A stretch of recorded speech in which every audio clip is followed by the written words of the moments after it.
Now, a very good evening to you, and thank you very much for joining us. I do believe you had a great day. I'm Keitany, and our sign language interpreter is Felista Adundu. Now, tonight, journalists covering the Azimio anti-government demonstrations were yet again on the receiving end, with NTV camera person Eric Keitany, the latest victim of these attacks. Keitany was reportedly hit by 2 tear gas canisters while covering the protests along Outer Ring Road. Standard's Timon Abuna, freelancer George Oduor, and Royal Media's Dismas Nabiswa are among other 25 local and international journalists injured during this protest. Question is, for how long will journalists be attacked for undertaking their duty to inform the public on such matters of public interest? These demonstrations and other stories on our bulletin tonight, but first of all, let's have a look at what's making headlines.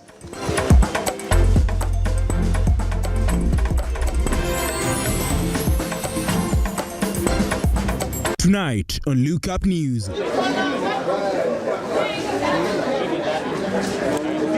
14 people die and scores injured after a Pwani University bus collides with a matatu in Naivasha.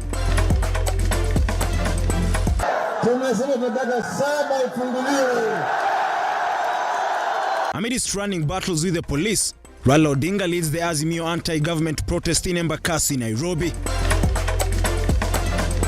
Also tonight, rally driver Maxine Wahome released on a 2 million shillings bond. And we tell you about the advancement of the little-known cocoa sports in the country.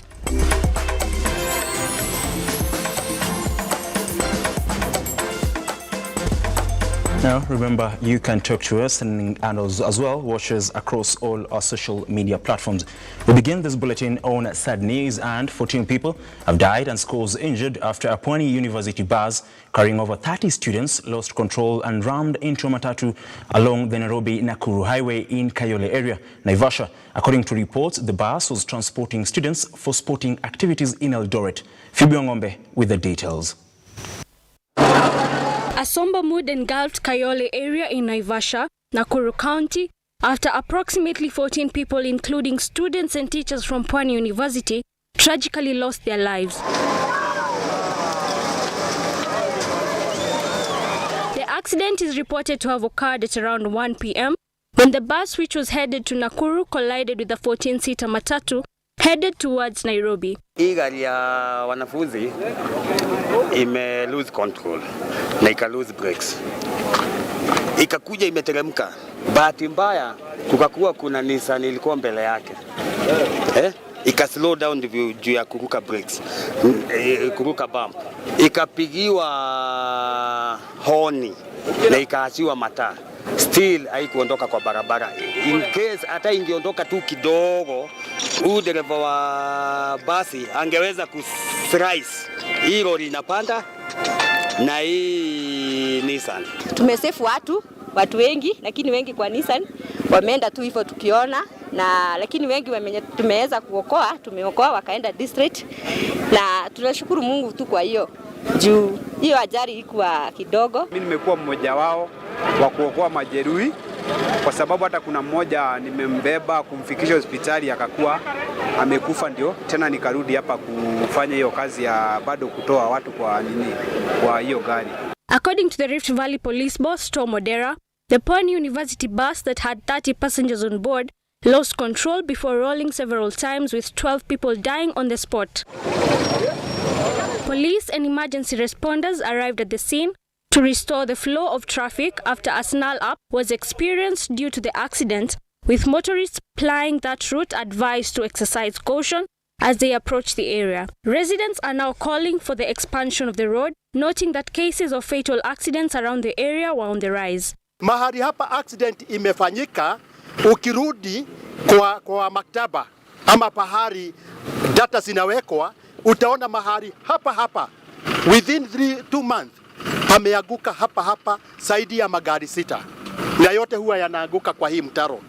Ombi langu ni kwamba na kilio cha wengi hapa na Naivasha mzima, ya kwamba huu mtaro tuliwekewa hapa, kama hawataufunika juu basi isibwa kabisa, sababu kama ule mtaro haungekuwa pale, ile gari yale maisha tumepoteza pale haigepotea. The injured were rushed to different hospitals in Naivasha and bodies of the deceased taken to nearby mortuaries.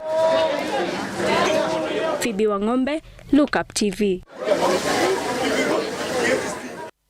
On to matters demonstrations, and Azimio la Umoja leader Raila Odinga has today led thousands of his supporters in anti-government demonstrations in Nairobi. Odinga has insisted that he will not call off the demonstrations until their concerns are addressed, top among them IEBC servers being made public and the high cost of living. Thursday, and for the first time since Raila Odinga introduced Thursday anti-government demonstrations, thousands of Azimio supporters came out to protest against the tough economic times. At around 1 p.m., the Raila Odinga motorcade made its way to Mombasa Road in Embakasi South constituency, making a stopover at Imara Daima. Odinga insisting that they will not be cowed unless their demands were met.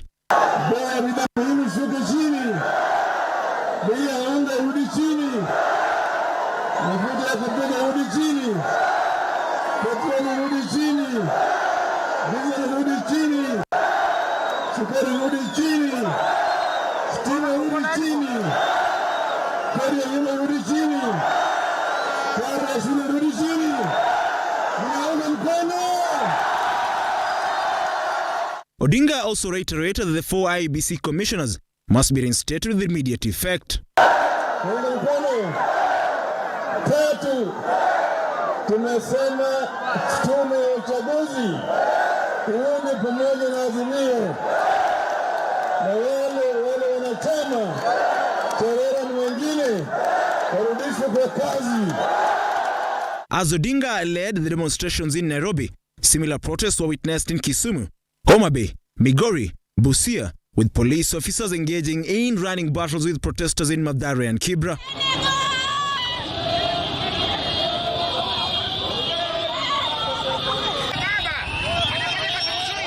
In Siaya County, the ruling party UDA's offices were vandalized and set ablaze, just days after their Kisumu offices were also torched.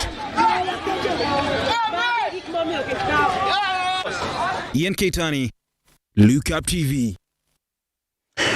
Now, with the UDA offices coming under attack for the second time, the Office of the Registrar of Political Parties has condemned these attacks, calling on the demonstrators to abide by the Code of Conduct for Political Parties, reiterating its commitment in regulating political parties, insisting that investigations will be done as mandated under Section 34 of the Political Parties Act. Just to remind you, that particular story was produced by one Nancy Nalima. Now, a number of premises were opened for business in the CBD on Thursday amid tight security, as the Azimio leadership led their supporters through demonstrations in the outskirts of the capital city, Nairobi. Many business owners, however, complained of reduced number of customers, counting huge losses. Our reporter Henry Tende had a spot check of the business environment in the CBD and files the following report. Early morning hours, signs of a return to normal life was witnessed in the capital city, Nairobi, as tension remained high in the presence of tight security deployment. Opposition coalition Azimio leading their supporters in demonstrations in the city's surroundings. A good number of business premises were opened. However, majority of business owners complained of reduced number of customers. Popular optical shop Optica is one of the premises that were bold enough to open their doors to their clients. Last Monday we opened, but we had no clients, so we also closed down. We had an early closure. But we are Kenyans, yeah. We need to work for it. So that's why we are open today. We've had a few clients, not as much as we normally have, but we are here to serve our clients. We are suffering, please. We need this business because at the end of the day, we need to get some bread for our young ones, our families. So yes, talk it out, agree, so we can we can do our normal operations. Just opposite Optica, in an electronic shop, the story was not any different. Low number of customers remained a major concern. Hali ya pesa leo haiko kama kawaida. Siku nyingine tunakuanga na customer, lakini leo hatujaona customer wakiwa Leo tumeona tu lakini kuna peaceful, lakini customer ndio hatujapata kutoka asubuhi. Bila tuko hapa kutoka asubuhi hatujauza hata TV moja ama kitu yoyote ama washing machine. Hatujapata customer yote. Taxi business was not any better either. The few that braved the uncertainty environment in the city decried low customers, counting huge losses. Toka asubuhi niko tu hapa sijabeba mtu na hata sitarajii kama kutakuwa na mtu. Sio hata hapa hakuna watu kwa hii Hilton yote, hakuna kazi. So tunaumia sana. Tuko na watoto wanasoma. Hapa ndio tunapata school fees. Hapa ndipo chakula ya watoto. Sasa kama tumekaa tu hivi, sasa hivi wanangoja kuja on 20th. Na tunatarajia tukue na school fees. So hii maandamano ikiendelea hivyo, hata sijui kama watarudi shule. On the other hand, schools premised in the city center have been hard hit by demonstrations. At Moi Avenue Primary School, learning has been paralyzed as students shy away from classrooms with fear over the continuing demonstrations. Mimi ni officer security hapa kwa shule. Na tangu hii maandamano yanze tumekuwa na challenges mingi. Kwanza watoto hakuji shule, wamehofia. Walimu wanakuja, wanakaa, hakuna mtoto. So naamua hakuna haja kukaa kwa shule na hakuna mtoto atafundisha. Far from Nairobi, Nakuru witnessed normal business environment, traders carrying on with their business uninterrupted amid heightened security. Henry Tende, Lookuptv. Now, Deputy President Rigathi Gachagua has castigated Azimio leader Raila Odinga for holding pointless protests in the country. Speaking at Bandari Maritime Academy in Mombasa, Gachagua said that the protests have led to destruction of property, with ordinary Kenyans bearing the brunt. And many Kenyans have realized that they are a pawn in a game. This man has used violence to get into government. Year after year. In the year 1982, he embarked on a plan to overthrow the government of President Daniel Arap Moi so that he can get to power. Many Kenyans lost their lives. Property was destroyed. In the year 1997, he lost elections. He was number 4. He sowed fear to President Moi by doing demonstrations and destroying property, and he was brought into government through cooperation. He came and messed Moi up. In the year 2007, when he lost elections to Mwai Kibaki, again he embarked on violence and destruction of property. This year, again, he is on the similar scheme to bring violence, to destroy property, and force his way into government. I want to say from Mombasa, hakuna.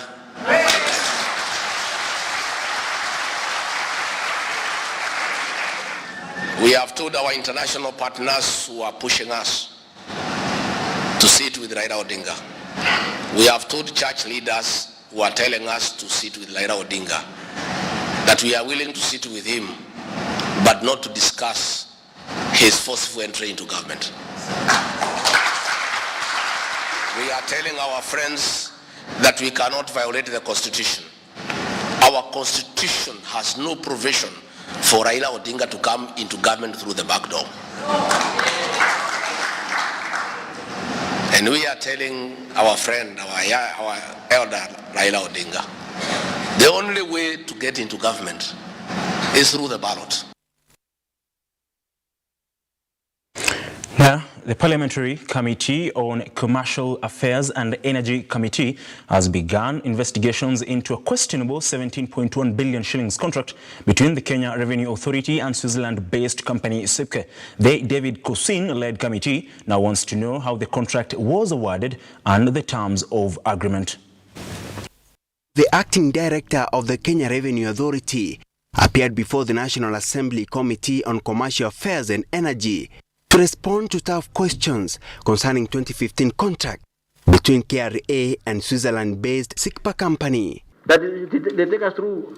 I think they should take us through this contract. We will not understand even when even 1 hour, no problem. The committee members wanted to know more concerning the terms of the contract, as they raised tough questions concerning the same. To understand the contract, and you can raise questions to understand the contract. Upon which we finish understanding the contract, we come back to the procedure and see audit query number 1, audit query number 2, whether it has been responded, because that is what we will write our report.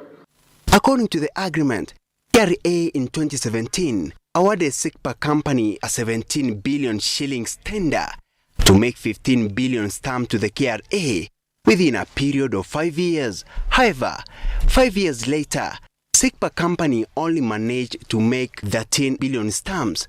The MP is asking, why did SICPA fail to make the required number of stamps? We are looking at it as a self-financing contract. So, just to clarify, that when the equipment came, it was not paid for as equipment. So the equipment did not cost KRA, but the contract was a self-financing contract that as you sell the stamps that are doing the track and trace, at intermittent periods as you sell, we pay. Isn't there a game that is being played here, Honorable Chair? KRA, isn't there a game that is being played here? And which kind of contract is this that the word free exists? The members also wanted to know, why is the contract between KRA and SICPA still on, despite the end of the contract period? Finding ourselves in a situation whereby the contract was not self-financing, we called SICPA to the negotiation table. When was that? This was done in November 2022, last year. Last year. The one that you declared is that we are paying this to SICPA 147. Yes, Chair. For 7 years. Then you say, oh, sorry, we have been paying this person illegally or wrongly because you are not making that money. So let us renegotiate. The MPs also wanted to know if KRA made any payment to SICPA. However, KRA asked for more time to get the facts right. Shadrack Kareria, Lookuptv. Thank you very much, our political affairs reporter Shadrack Kareria. Now we go on a short commercial break. We'll be back in a minute.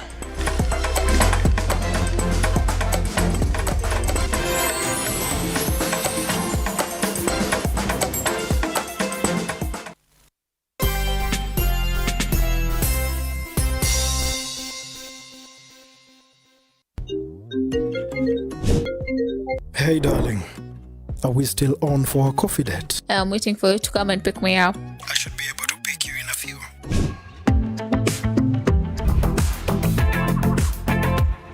It's a coffee yogurt date? It's not just a yogurt.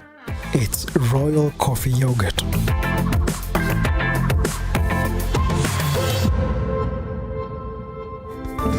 Flow with the sweet taste of thick and smooth Royal Fresh coffee yogurt. Royal Fresh, the royal taste of freshness. Are you looking for a renowned institution of academic and professional excellence to kickstart your career? Then join KIPS Technical College, a top NEC, CASNEP, NITA, HRMPEB and KISIM examination center in Kenya, fully accredited by TVET Authority. We offer high-quality hands-on training in engineering, hospitality, tourism, journalism, ICT, business, accounting, hairdressing and beauty, health sciences, community development and foreign languages, and have placed over 26,000 graduates in employment since 1994. Admissions for April intake is ongoing. Call 0720813113 or visit any of our 6 campuses located within Nairobi. KIPS Technical College, your sure path to success. Sensei Institute of Technology is the home to the best practical courses, giving you a hands-on experience to handle the world. A place to build your skill and see the world in a different. For you to join us, ensure you have your national ID card and be ready to enjoy the ride. Sensei College, my skills, my future.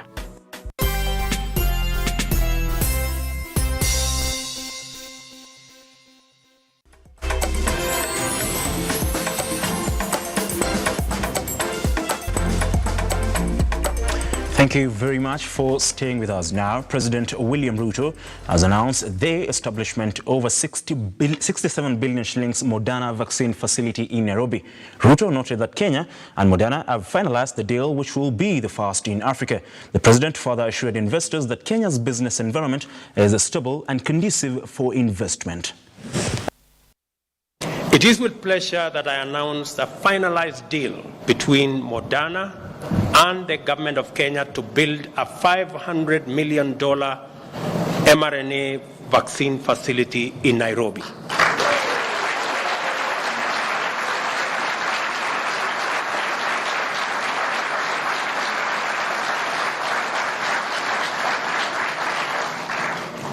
Because of this facility and what we had to put in it, I've never had as many sleepless nights and so much trouble from Ambassador Meg Whitman. I am very happy that finally this is done.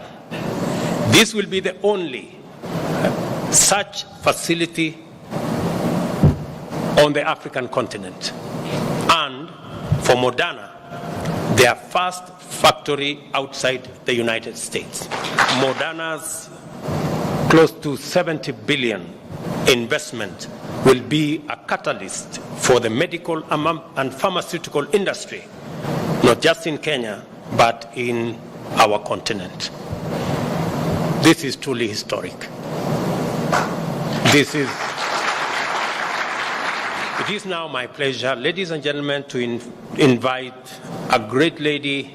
I have had many meetings with her, Shannon Klinker of Moderna, to virtually share some insights on this investment and append her signature virtually on the agreement.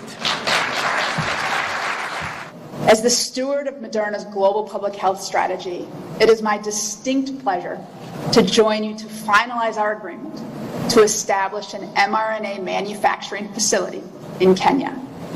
This is a momentous occasion, which marks the promise of Moderna's first mRNA manufacturing facility in Africa. And it is grounded in our commitment to being part of the ecosystem that supports the public health needs of Kenya and all people across the African continent. Now, the number of donkeys in the country has reduced by over 50% in the last 7 years. According to the Association of Donkey Owners in Kenya, the drop in the number has been attributed to the opening of several slaughterhouses in the country, targeting the animals and failure to address breeding. Gladys Masharia with that and more on our county roundup this particular night. Donkey owners in the country have decried the spike in cases of illegal slaughter of the animals in 6 counties in the last couple of months. According to the association national chairman Robert Meitithia, demands for the animals' hide was on the rise, leading to the illegal slaughter of the animals. They have asked the Minister of Agriculture Mithika Linturi to intervene in this matter and make sure that these slaughterhouses are closed. Kwa waziri wa kilimo Mithika Linturi aangalie na azingatie maneno kwa undani kabisa. Manake hata serikali yenyewe na pia wataalamu walifuatilia kuona hakuna idadi ambayo inaongezeka ya punda Kenya yetu. Manake hata wataalamu walishindwa kuingia na haya ya punda. Imewashinda wote, hata huko wa Chinese imewashinda. On the other hand, the government of Japan has established 20 nurseries of trees in the 3 ecological systems in the country under the step to restore forest and land in Kenya, which will plant more than 400,000 plants. Speaking during the inauguration of the project at Matonyok Primary School in East Narok, Chairman of Community Road Enhancement Professor Keitany said that the 3 damaged ecological systems targeted for tree plantation are Suswa Magadi, Kajiado and Narok, Kaptagat, Elgeyo Marakwet, and the forest in Kakamega County. In this project, CORE was tasked to establish 23 nurseries in 3 ecosystems. This one here is Lake Magadi ecosystem. We have another ecosystem in Kakamega and Kaptagat. These 3 nurseries are implemented in 20 primary schools. Matonyok is just one of the primary schools that we have implemented this project. In this project, it targets to produce at least 400,000 seedlings in the selected schools annually. This translates to restoring 500 acres of degraded lands by tree planting.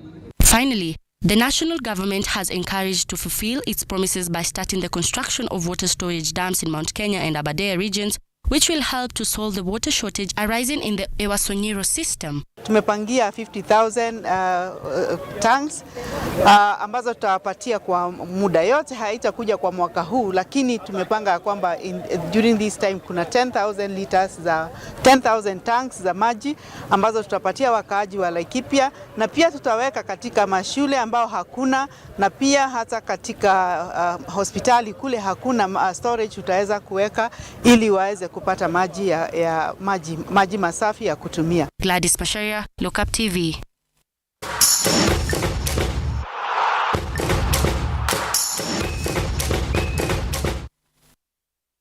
Now, on to matters sports, and rally driver Maxine Wahome, charged with the murder of boyfriend Hassad Khan, has been released on a bond of 2 million shillings.